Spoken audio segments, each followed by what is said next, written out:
nagastos mo nun? Naku, mga nasa umabot din yata ng mga 100. I be on my paper chase, making money every day. I be on my paper chase, making money.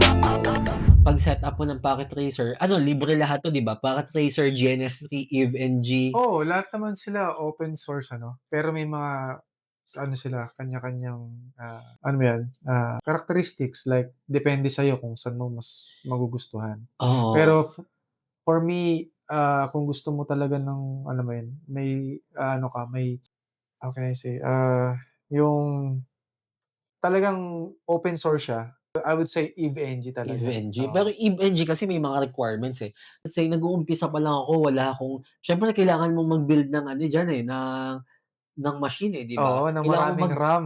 kailangan mo mag-invest Oo, sa PC, hmm, sa mga computers or bumili ka ng server. hmm. So, una tingin ko puwede nilang gamitin is yung Pocket Racer, Oo, tama, tama sa mga beginner like beginner oo, level oo, 'no. tama. Then, kung gusto mong ma-feel talaga yung pinaka or parang functionality talaga talaga nung device, go with GNS3 or EVE-NG. Hmm. But you need to invest sa ano, sa PC. Anong ginamit mo nung PC dati? Ano lang 'yun dati kong personal na ano na PC. I mean, yung Oo, ginagamit mo talaga everyday. Tapos kinonvert ko siya, ininstalan ko siya ng, GNS3 ay sorry ng first GNS3, oo, parang bare metal installation. So oo. 'yun nag-invest ako ng ano ng, RAM. So parang 96 gig RAM.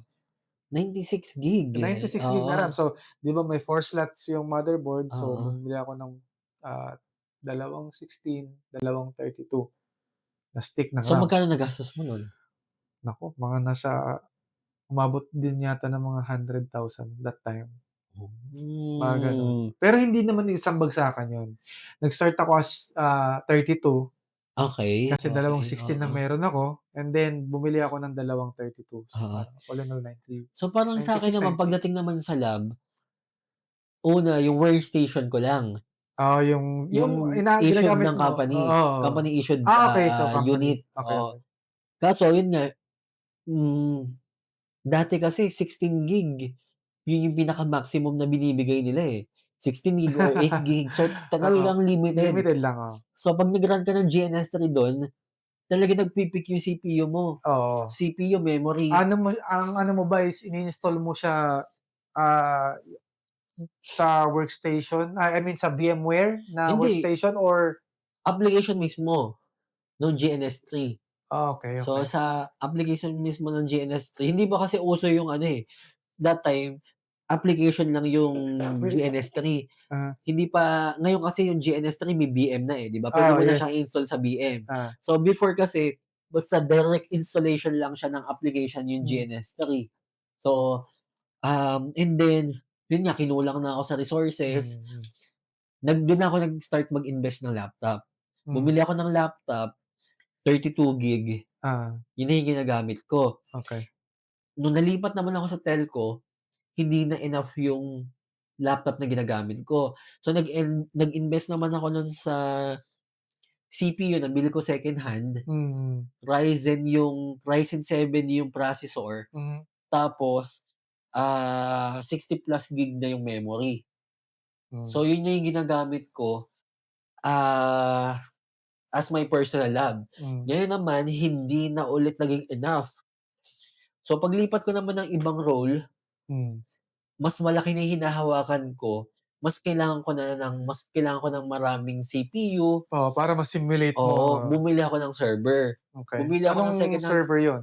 Anong ano, Dell, IBM ata, eh. Hindi ko na matandaan, eh, pero sa tipid PC ko nabili yun, eh.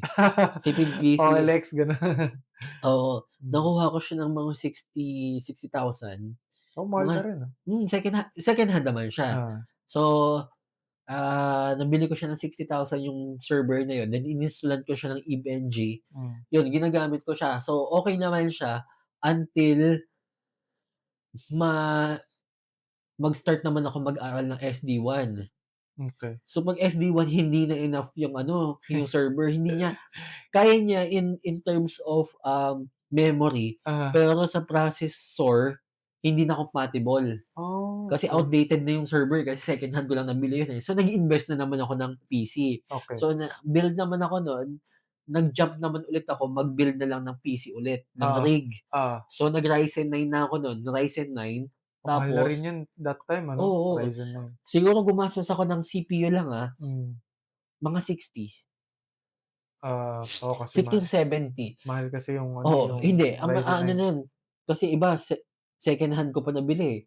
Okey. Yun second hand ko So, nabili parang yung binuo mo siya, mm. ah, galing sa mga second hand items yun din? Okey. Oo. So, iba second hand like for example yung, ah, power supply Hmm, o yung ano PSU.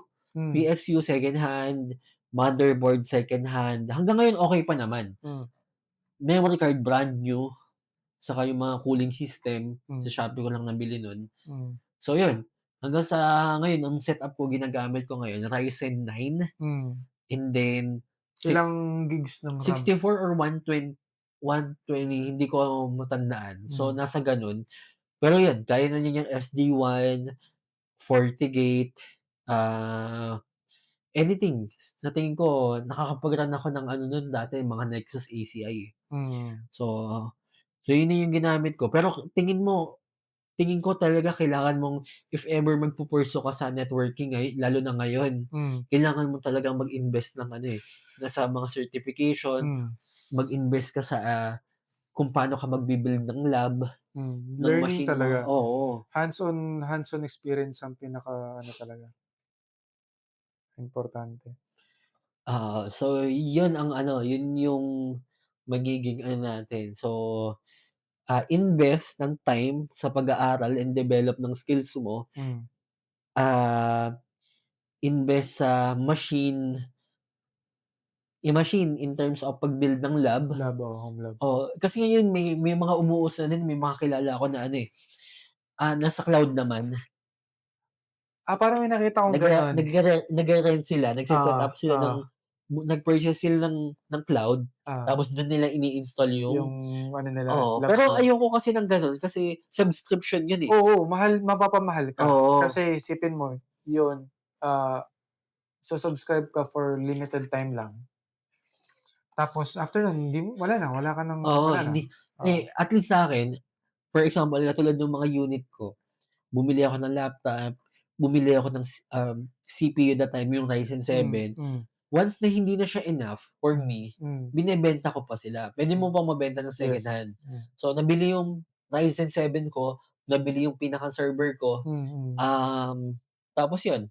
So, kung mag-a-upgrade ako ngayon, ibebenta ko yung existing ko. hmm, So, gano'n na lang or yung luma ko. hmm, So, gano'n yung magiging proseso. Kailangan mo talagang mag-invest. hmm. So, sa una kailangan mo munang tumaya Oo, bago yes. ka bago mo makuha yung target mo. For example, target niyo maging 6 digits yung sahod niyo, Mm, excuse me. So, kung target niyo maging 6 digits yung sahod niyo, kailangan mo mag-invest muna i-develop yung skills mo. hmm.